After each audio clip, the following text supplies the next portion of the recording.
તો રાજકોટમાં TRP game ઝોનમાં અગ્નિકાંડને લઈને કોંગ્રેસ નેતાઓ ઉપવાસ આંદોલન કરશે। કોંગ્રેસ નેતા જિગ્નેશ મેવાણી, પાલ આંબલિયા સહિતના નેતાઓ ઉપવાસ પર ઉતરશે। આગામી 7, 8 અને 9 તારીખે પાણી પર રહીને 72 કલાકના ઉપવાસ તેઓ કરવાના છે।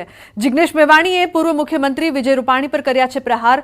એસઆઈટીના વડા તરીકે સુભાષ ત્રિવેદીને તપાસ સોંપાતા ઉઠાવ્યા છે સવાલ।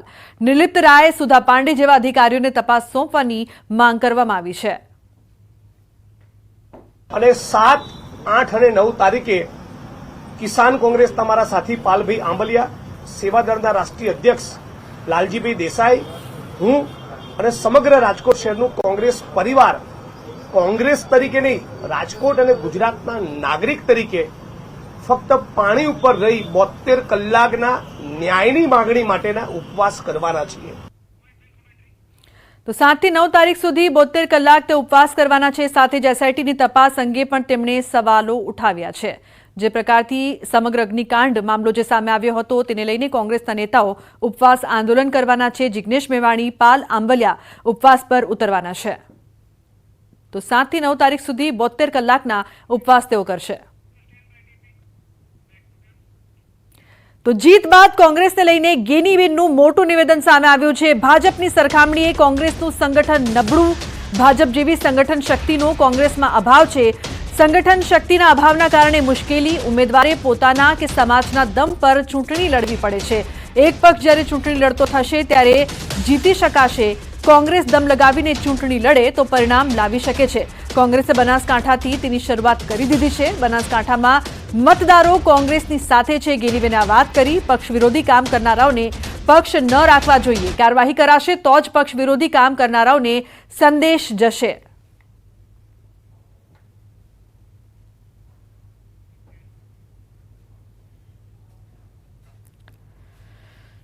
કોંગ્રેસ પાર્ટીને એક જ સંદેશો કે સંગઠનની કામગીરી એ ઝીરો ગ્રાઉન્ડ ઉપર ઘણી જ હું માનું ત્યાં સુધી ભારતીય જનતા પાર્ટીની સરખામણીમાં આપણી સિસ્ટમમાં ક્યાંક ઘણો મોટો અભાવ છે।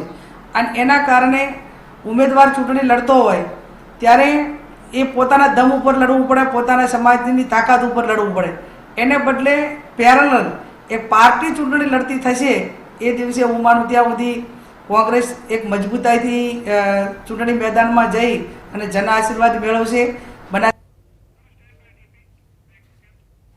રાજકોટમાં આ કાંડની ઘટના બાદ ફાયર સેફટીને લઈને અમદાવાદનું શિક્ષણ વિભાગ હવે એક્શનમાં આવ્યું છે। અમદાવાદની 700 થી વધુ શાળાઓના આચાર્યો અને પ્રતિનિધિઓ માટે ફાયર સેફટીની ટ્રેનિંગનું આયોજન કરાયું છે। જેમાં શાળામાં અચાનક આગ લાગે તો તેને કેવી રીતે બુઝાવી શકાય તેની ટ્રેનિંગ આપવામાં આવી છે। ફાયર સેફટીના વિવિધ સાધનો સાથે ડેમોન્સ્ટ્રેશન કરીને ટ્રેનિંગ પણ આપવામાં આવી છે। શાળાના પ્રતિનિધિઓ આગની ઘટનામાં કેવા પગલાં લઈ શકે તે માટે સૂચનો પણ અપાયા છે। તો ફાયર સેફટીને લઈને શિક્ષણ વિભાગ સતર્ક થયું છે। અમદાવાદનું શિક્ષણ વિભાગ એક્શનમાં આવ્યું છે, જેના માટે ખાસ ટ્રેનિંગ પણ આપવામાં આવી છે। શાળાઓના આચાર્ય પ્રતિનિધિઓ માટે આ ખાસ ટ્રેનિંગનું આયોજન કરવામાં આવ્યું, જે ખૂબ જ જરૂરી પણ બન્યું છે। 700 થી વધુ શાળાઓના પ્રતિનિધિઓ આમાં જોડાયા। લોકસભાના પરિણામોમાં ભરૂચની બેઠક પણ ચર્ચામાં રહી છે। ભરૂચમાં ભાજપના મનસુખ વસાવાએ સતત 7મી વાર જીતને રેકોર્ડ બનાવી દીધો છે। તો સામે ઇન્ડિયા ગઠબંધન તરફથી આપના ચેતર વસાવાએ પણ ટક્કર આપી। જો કે ગત ટર્મ કરતા વસાવાની લીડ ઘટી છે। ન્યૂઝ 18ની ટીમે પરિણામ બાદ મનસુખ વસાવા સાથે ખાસ વાતચીત કરી। વસાવાએ ઓછી લીડ માટેના કારણો પણ આપ્યા। ભરૂચ લોકસભા 2024ની ચૂંટણી પૂર્ણ થઈ ચૂકી છે અને પરિણામ પણ આવી ચૂક્યા છે। 6 ટર્મથી ભાજપનો ભગો લહેરાતો હતો, 7મી ટર્મ પણ ભાજપ જ જીતી છે। પરંતુ આ વખતે થોડી રસાકસી રહી છે। ત્યારે જે ભરૂચના સાંસદ મનસુખ વસાવા છે, જેઓ 88,000 વોટોથી એમને લીડ મેળવી છે। ગત ટર્મમાં 3,64,000 જેટલા વોટથી લીડ મેળવી હતી। ચાલુ વર્ષે થોડી લીડ ઓછી મળી છે। આપણી એમની સાથે જ વાત કરીએ। સાહેબ, આ વખતે આપણને લીડ થોડી ઓછી મળી છે, કે મને શું કારણ ફેક્ટર હોઈ શકે? એનું એક જ કારણ કે કોંગ્રેસ અને આમ આદમી પાર્ટીનું એક ગઠબંધન ને એની સાથે કેટલીક ટ્રાઇબલ સંગઠનની સંસ્થાઓ એમની સાથે જોડાઈ। વિરોધ પક્ષ બધા જ ભાજપને કેમ કરીને કાઢવું એ આખા દેશના લેવલે એક પોલિસી બનાવી। આ બધા કારણો અહીંયા ભરૂચ લોકસભામાં પણ કારણ બન્યા છે। અને સાથે સાથે કેટલાક એવા મુદ્દા એમના હતા કે જે બિલકુલ કયા વગરના, આમ અપપ્રચાર, ખોટા ઉપજાવી કાઢેલા મુદ્દાઓ કે ભાજપ આવશે તો અનામત બંધ કરી દેશે, રિઝર્વેશન નોકરીઓમાં બંધ થઈ જશે. અને સાથે સાથે એક મુદ્દો જંગલની જમીન, જ્યારે જ્યારે ચૂંટણી આવે ત્યારે જંગલનો જમીનનો મુદ્દો લાવે છે કે રિઝર્વ ફોરેસ્ટ કે સેન્ચ્યુરી એરિયામાંથી આદિવાસીને સ્થળાંતરિત કરાવવાના છે. આવા બધા કારણોની સાથે સાથે આમ આદમી પાર્ટી દિલ્હીમાં જે શાસન છે ને દિલ્હીમાં અમે મફત વીજળી આપીએ છીએ, મફત મુસાફરી કરાવે છે, મફત પાણી આપીશું, આવી ઘણી બધી મફતની વાતો કરીને લોકોને ભરમાયા. અને ટ્રાઇબલ વિસ્તારની અંદર ડેડિયાપાડા વિધાનસભા અને ઝઘડિયા વિધાનસભામાં એ લોકો અમારા કરતાં વધુ મત મેળવી ગયા છે. બાકી અંકલેશ્વર છે, ભરૂચ છે, વાગરા, જંબુસર અને કરજણ આ બધી વિધાનસભામાં પ્લસ રહ્યા છે. સાહેબ, વચ્ચે પણ આપણે જે દેડિયાપાડા અને ઝઘડિયા જે સીટો છે જેના આપણા જ કાર્યકર્તાઓ આપણા વિરુદ્ધ હતા અને તમે એમને ઠપકો પણ આપ્યો હતો, શું એ ફેક્ટર કામ કરી ગયો? એ પાસા પર કેટલીક રજૂઆતો આવી છે, એના પર અમે પાર્ટીમાં વાત મૂકીશું અને એની સમીક્ષા કરીશું કે ભાઈ ક્યાં કયા આગેવાનના વિસ્તારમાં આપણને નુકસાન થયું છે, ઓછા મત મળ્યા છે. એ આવનારા દિવસોમાં એ બધું બહાર આવશે. ખાસ હવે વાત કરીએ તો એનડીએની જે બેઠક મળવા જઈ રહી છે, આજે 25 જે સાંસદો ગુજરાતના છે દિલ્હી જવાના છે, તમે ક્યારે જવાના અને તમને કઈ રીતે બોલાવવામાં આવ્યા છે? જ્યારે સૂચના મળે કે દિલ્હી પહોંચવાનું છે તરત જ અમે દિલ્હી પહોંચી જઈશું અને જે બેઠક છે એમાં બેઠકમાં સામેલ થઈશું. અને હજુ આવનારા દિવસમાં જ્યાં ઘટે છે, જે વિકાસની જરૂર છે તે વિસ્તારની અંદર વિકાસ અમે પહોંચાડીશું.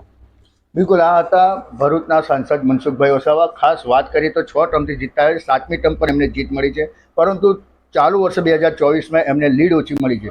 પરંતુ હજુ પણ આવનારા દિવસોમાં વધુને વધુ વિકાસ કરે અને આદિવાસીઓના મત વધુ મળે એ વાત કરીએ છીએ. ત્યારે હાલ તો જે દિલ્હીનો જે તેડાની વાત છે, દિલ્હીનો તેડો હજુ એમને મળ્યું નથી, કારણ કે એનડીએની બેઠકમાં મળતા જે સૂચના મળતા જેઓ દિલ્હી જવા રવાના થશે. દીપક પટેલ, ન્યૂઝ 18 ગુજરાતી, નર્મદા. તો દીવ દમણ બેઠક પર અપક્ષ ઉમેદવાર ઉમેશ પટેલની જીત ભારે ચર્ચામાં છે. મતદારો પાસેથી પૈસા ઉઘરાવી ચૂંટણી લડનાર ઉમેશ પટેલ પર દીવ દમણની જનતાએ વિજયનો કળશ ઢોળ્યો છે. ભાજપ ઉમેદવારને કારમી હાર આપી તેમણે દિલ્હી તરફ પ્રયાણ કર્યું છે. પોતાને જીતાડનાર જનતાનો આભાર માનવા ઉમેશ પટેલ દીવ પહોંચ્યા, જ્યાં તેમનું ભવ્ય સ્વાગત કરાયું. કાર્યકરો અને સમર્થકોએ ડીજેના તાલે ફૂલહાર કરીને ઉમેશ પટેલને આવકાર્યા હતા. જીતના જશ્ન વચ્ચે ઉમેશ પટેલે ત્યારે તેઓ કયા પક્ષને પોતાનું સમર્થન આપશે તેના પર સૌની નજર છે. એનડીએ અને ઇન્ડિયા ગઠબંધન બંને હાલ સરકાર બનાવવા માટે પ્રયાસમાં લાગ્યા છે, જો કે બહુમત માટે અન્ય પક્ષોની પણ જરૂર પડે તેમ છે. ત્યારે હાલ બંને પાર્ટીઓ ઉમેશ પટેલના નિર્ણય પર પણ નજર રાખી રહી છે. નવી સરકારની રચના માટે એક બેઠકો નિર્ણાયક સાબિત થઈ શકે છે.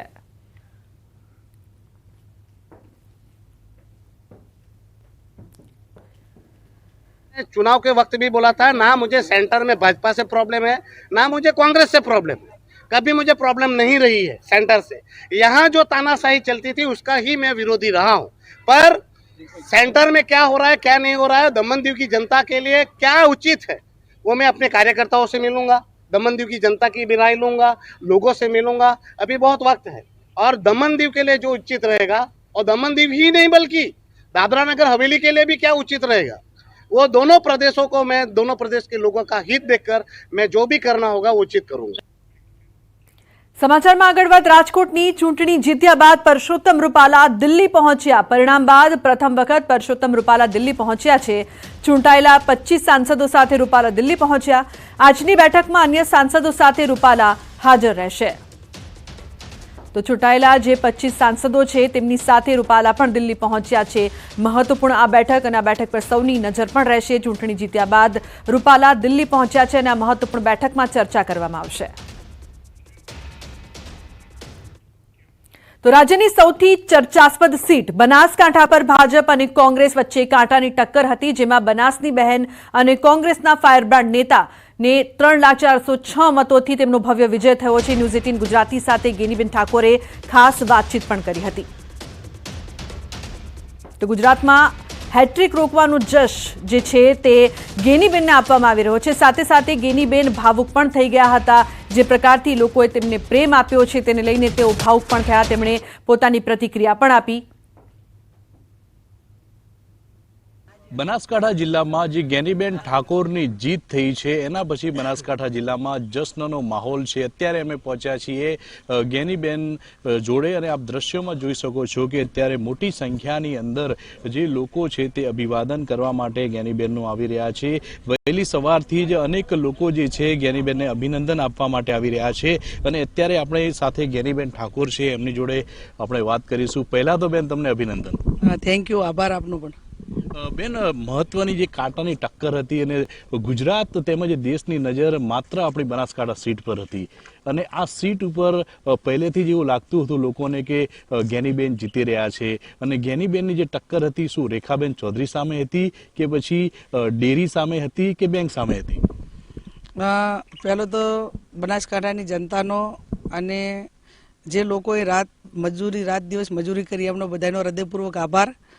ટક્કર લોકશાહી ઢબે જે ચૂંટણી લડતું હોય એની સામે હોય, એક પાર્ટીની વિચારધારા હોય. પણ હું માનું છું ત્યાં સુધી આપે કહ્યું એ પ્રમાણે અમે અમારી ચૂંટણીના જે દરેક મિટિંગમાં પણ એક જ મુદ્દો હતો કે કોઈ પણ બહારના વ્યક્તિઓ આવીને બનાસકાંઠા જિલ્લાને બાનમાં લે, અહીંયા રહેવું નહીં, લોકોના સુખ દુઃખના ભાગીદાર થવું નહીં, સત્તા ભોગવવી, ધંધા રોજગાર કરવા અને છતાં લોકલ આગેવાનો હોય એમની રાજકીય કારકિર્દી ખરાબ કરી નાખવી અને દરેક સમાજોમાં વિવાદ ઊભા કરાવવા.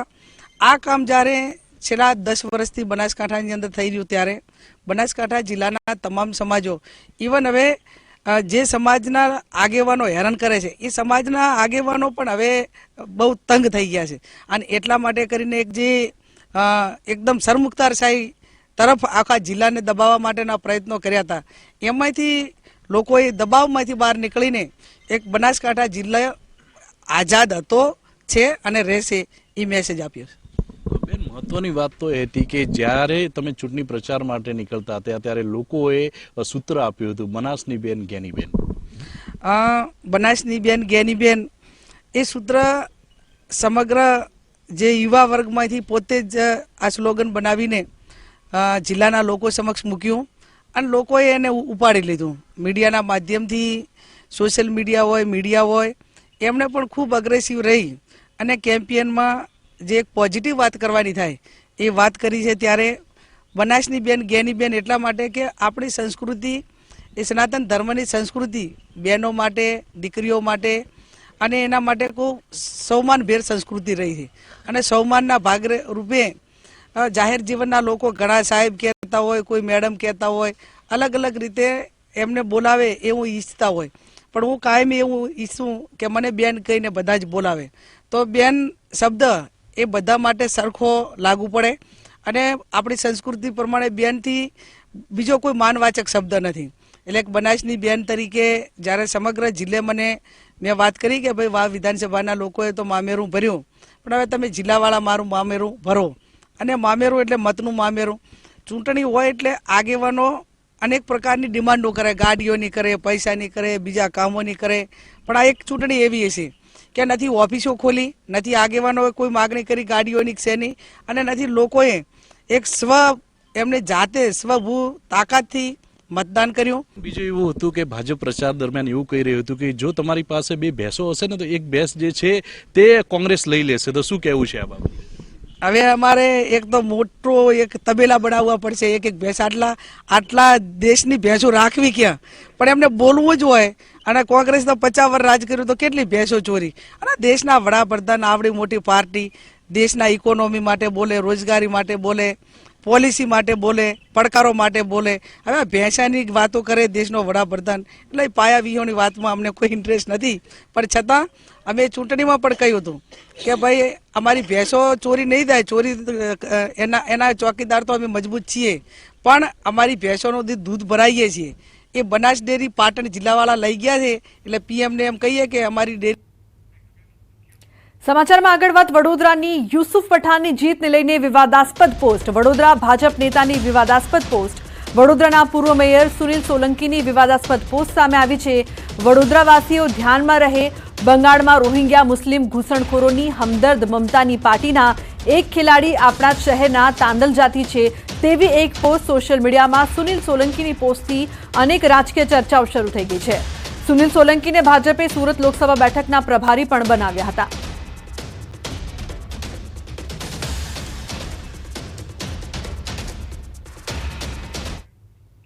તો સાબરકાંઠા લોકસભા બેઠક પર ભાજપના શોભનાબેન બારૈયાનો ભવ્ય વિજય થયો છે. શોભનાબેને 1.5 લાખથી વધુ મતથી જીત નોંધાવી છે.